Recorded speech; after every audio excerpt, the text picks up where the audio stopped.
बहुत ज़्यादा तकलीफ़ होती है जब हम ये महसूस करते हैं कि रिलेशनशिप में अब हमारी उतनी वैल्यू नहीं है। पार्टनर हमसे बातचीत करने के बारे में नहीं सोचता है बल्कि दूर जाने के बहाने ढूंढता है।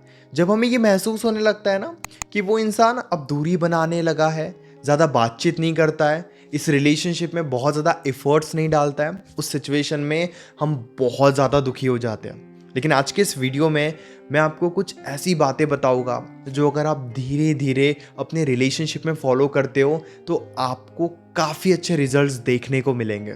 नमस्कार दोस्तों, मैं हूं श्रावण और आप देख रहे हो स्काइल। आप हमेशा एक बात याद रखना कि रिलेशनशिप में आपकी इमेज और आपकी पर्सनैलिटी बहुत ज़्यादा ज़रूरी है। वो कहते हैं ना कि जितनी अच्छी इमेज उतनी ज़्यादा आपको रिस्पेक्ट मिलेगी। रिलेशनशिप में जितनी पावरफुल आपकी पर्सनालिटी रहेगी, पार्टनर उतना ज़्यादा आपको मिस करेगा, उतनी ज़्यादा कोशिश करेगा आपसे बातचीत करने की। चलिए आसान शब्दों में मैं आपको समझाता हूँ ताकि आपको मेरी बातें बहुत ही आसानी से समझ में आ जाए। एक एग्जाम्पल देता हूँ। नई नई शादी होती है, हस्बैंड वाइफ एक दूसरे के साथ बहुत ज़्यादा खुश रहते हैं, एक दूसरे की रिस्पेक्ट करते हैं, एक दूसरे को अपनी दिल की सारी बातें बताते हैं। थोड़ा वक्त बीतता है और उनके बीच में थोड़ी मिसअंडरस्टैंडिंग होती है, जहाँ पर वाइफ ये देखती है कि हस्बैंड अपना सारा गुस्सा वाइफ के ऊपर निकाल रहा है, वाइफ से गलत तरीके से बात कर रहा है, वाइफ की डिसरिस्पेक्ट कर रहा है, ऊंची आवाज़ में बात कर रहा है। जब वाइफ ये देखती है तो वाइफ बहुत ज़्यादा दुखी होती है, लेकिन साथ ही वाइफ खुद के इमेज के लिए, खुद की सेल्फ रिस्पेक्ट के लिए स्टैंड भी लेती है और हस्बैंड से ये कहती है कि अगर मेरी गलती है तो आप मेरी गलती मुझे शांत रहकर बताओ। अगर आपको लगता है कि मैं कहीं पर गलत हूँ तो शांत रहकर वो मुझे बताओ, मैं अपनी गलती को एक्सेप्ट करूँगी। लेकिन बिल्कुल भी मुझसे इस तरीके से बातचीत मत करो, मेरी डिसरिस्पेक्ट मत करो, ऊंची आवाज़ में मुझसे बात मत करो। यहाँ पर क्या हुआ कि वाइफ ने अपनी गलती को एक्सेप्ट भी कर लिया और साथ ही हस्बैंड को ये भी बता दिया कि आगे से वो ऐसे वाइफ से बात नहीं कर सकता, जिस वजह से वाइफ की रिस्पेक्ट हस्बैंड के नज़रों में और ज़्यादा बढ़ गई।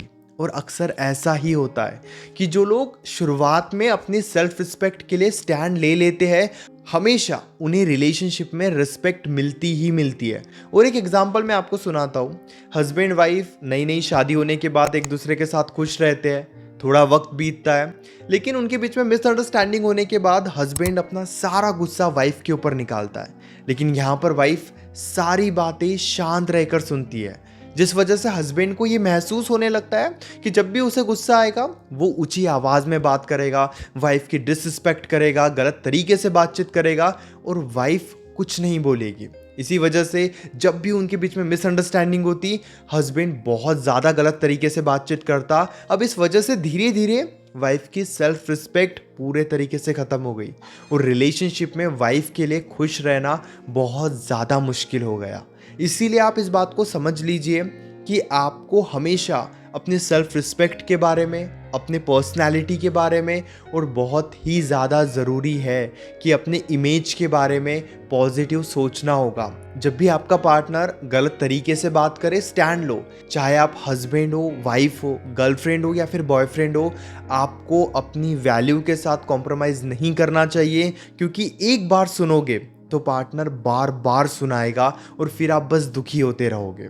दूसरी बात, अपनी एक्सपेक्टेशंस की वैल्यू करो। कई बार क्या होता है ना, रिलेशनशिप में जो भी हो रहा है वो सब पार्टनर के अकॉर्डिंग होता है। मिलना है तो हम मिल लेंगे, पार्टनर को बात करनी है तो हम बात कर लेंगे, पार्टनर को जब इग्नोर करना है तो हम इग्नोर हो जाएंगे।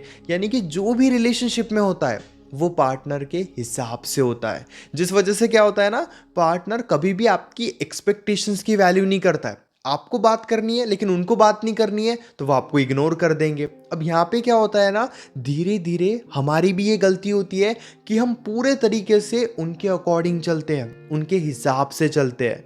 उन्हें बात करनी है तो करेंगे, उन्हें मिलना है तो मिलेगा, उन्हें बात नहीं करनी है तो नहीं करेंगे। लेकिन धीरे धीरे आपको इस सिचुएशन को रिलेशनशिप में बदलना चाहिए।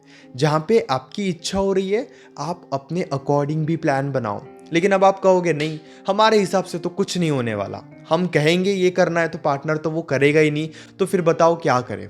इस सिचुएशन में आप धीरे धीरे पार्टनर के एक्सपेक्टेशंस को थोड़ा चेंज करो। जैसे मान लीजिए कि पार्टनर ने कह दिया कि हम परसों मिलते हैं, तो आप एक सिचुएशन बनाओ कि परसों तो नहीं हो पाएगा, उसके बाद मिलते हैं।